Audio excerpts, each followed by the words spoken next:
আজকে আসলাম চিড়িয়াখানা। পৃথিবীর বিশালতম সাপ। আপনারা রেডি আছেন তো দেখার জন্য? আশা করি ভিডিওটা পুরোটাই দেখবেন। অজগর সাপ, অনেক মানুষের ভিড়।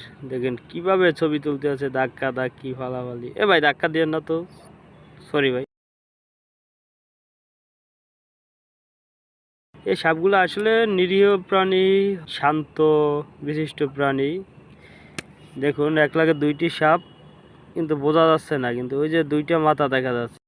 আল্লাহর সৃষ্টি কতই না উত্তম, কতই না নিখুঁত। আমরা আসলে যদি দেখি এগুলো বিশ্লেষণ করি, তাইলে কিন্তু আমরা নাস্তিক হতে পারি না।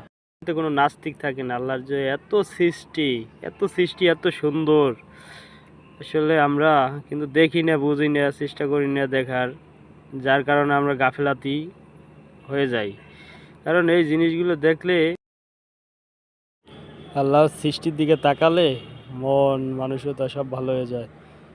একদিন সব কিছু তার দিকেই ফিরে যেতে হবে সবাইকে। আল্লাহ সব কিছু, আল্লাহ মহান।